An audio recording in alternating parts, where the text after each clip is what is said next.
대선과 지방선거 등이 있는 올해는 부동산 분야의 다양한 변화를 앞두고 있습니다. 세제 위주의 변경이 많았던 2021년과 달리 올해에는 어떤 변화들이 찾아올지 기추가 주목되는데요. 2022년 새해 달라지는 것들 2탄. 모르면 손해보는 부동산 제도 총정리 지금 바로 알려드립니다.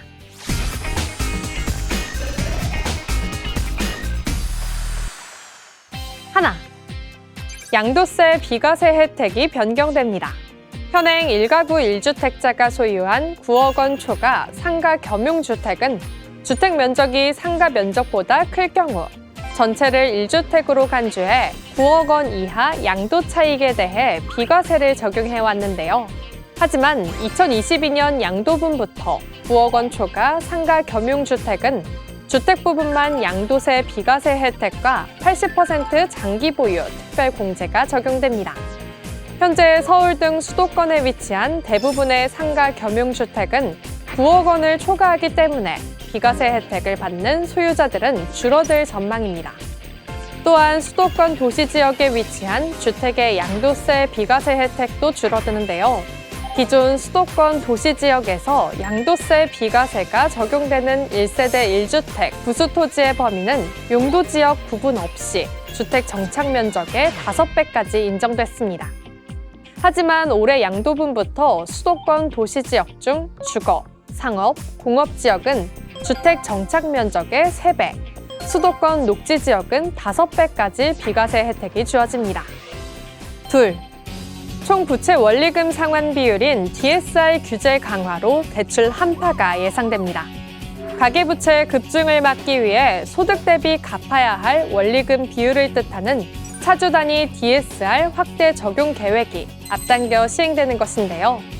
원래는 2021년 7월 1단계 DSR 규제를 시작하고 2022년 7월에 2단계, 2023년 7월에 3단계를 적용할 예정이었는데요. 이를 6개월씩 앞당겨 시행하기로 발표한 것이죠. 이에 따라 2022년 1월부터 2단계가 곧바로 적용돼 주택담보대출과 신용대출, 카드론 등을 합한 총 대출액이 2억 원을 넘으면 개인별 DSR 규제가 적용되며 7월부터는 3단계 적용으로 총 대출액 1억 원 초과 시로 DSR 규제가 확대됩니다. 예를 들어 기존에는 연소득 5천만 원가, 신용대출 5천만 원의 빚을 진 A씨가 조정 대상 지역에서 6억 원의 아파트를 담보로 주택담보대출을 신청하면 최대 3억 원까지 대출이 가능했지만 DSR 2단계가 시행되면 총 대출액 2억 원 초과로 인해 차주 단위 DSR 40%가 적용돼 A씨는 1억 6천만 원까지만 빌릴 수 있게 되는 것이죠. 이러한 차주 단위 DSR 2, 3단계 조기 도입에 따라 이전에 비해 대출 가능 금액이 줄면서 주택 구매력 감소가 불가피할 전망입니다. 셋. 빈집 실태조사 및 정비 계획 수립이 의무화됩니다. 부동산 강세장이라는 수도권과 달리 고령화와 인구 감소를 한꺼번에 겪는 지방 농어촌과 중소도시에는 넘쳐나는 빈집이 사회 문제로 대두됐는데요.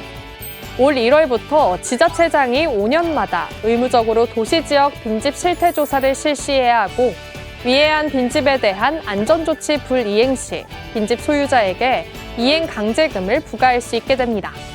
이행강제금은 1년에 2회까지 건축물 시가표준액의 50% 이하 범위에서 부과할 수 있는데요.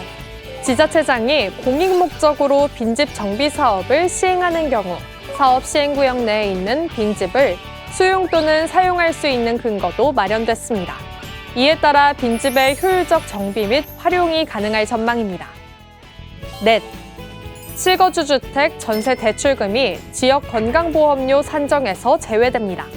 2022년 7월부터 지역 가입자의 건강보험료를 산정할 때 대통령령으로 정한 기준 이하의 주택을 실거주 목적으로 매입하거나 임차를 위해 받은 대출금은 제외할 예정입니다. 현재는 공시가격 5억 원 아파트의 경우 5억 원의 60%인 3억 원을 과세 표준으로 해 지역 건보료를 산출하는데요.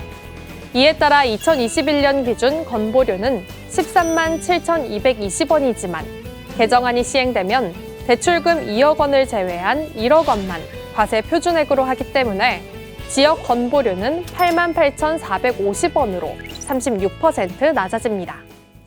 5. 다자녀 가구 지원 기준이 3자녀에서 2자녀로 확대됩니다. 이에 따라 2자녀 가정도 신규 도입되는 통합 공공임대주택에서 다자녀 혜택을 받게 되는데요. 통합 임대 공공주택은 기존 영구임대, 행복주택 등 임대주택 유형을 통합한 주택으로 가구의 월평균 소득이 기준 중위소득 150% 이하이고 총 자산이 소득 3분위, 순자산 평균값 이하인 무주택 세대 구성원이면 입주가 가능합니다.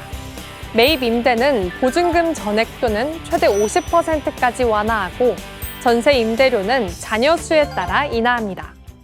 부동산 시장은 정부 정책에 따라 크게 요동치는 특성이 있는 만큼 미리 알고 대처할수록 손해를 예방할 수 있습니다. 2022년 달라지는 부동산 제도 꼼꼼한 체크를 당부 부탁드립니다.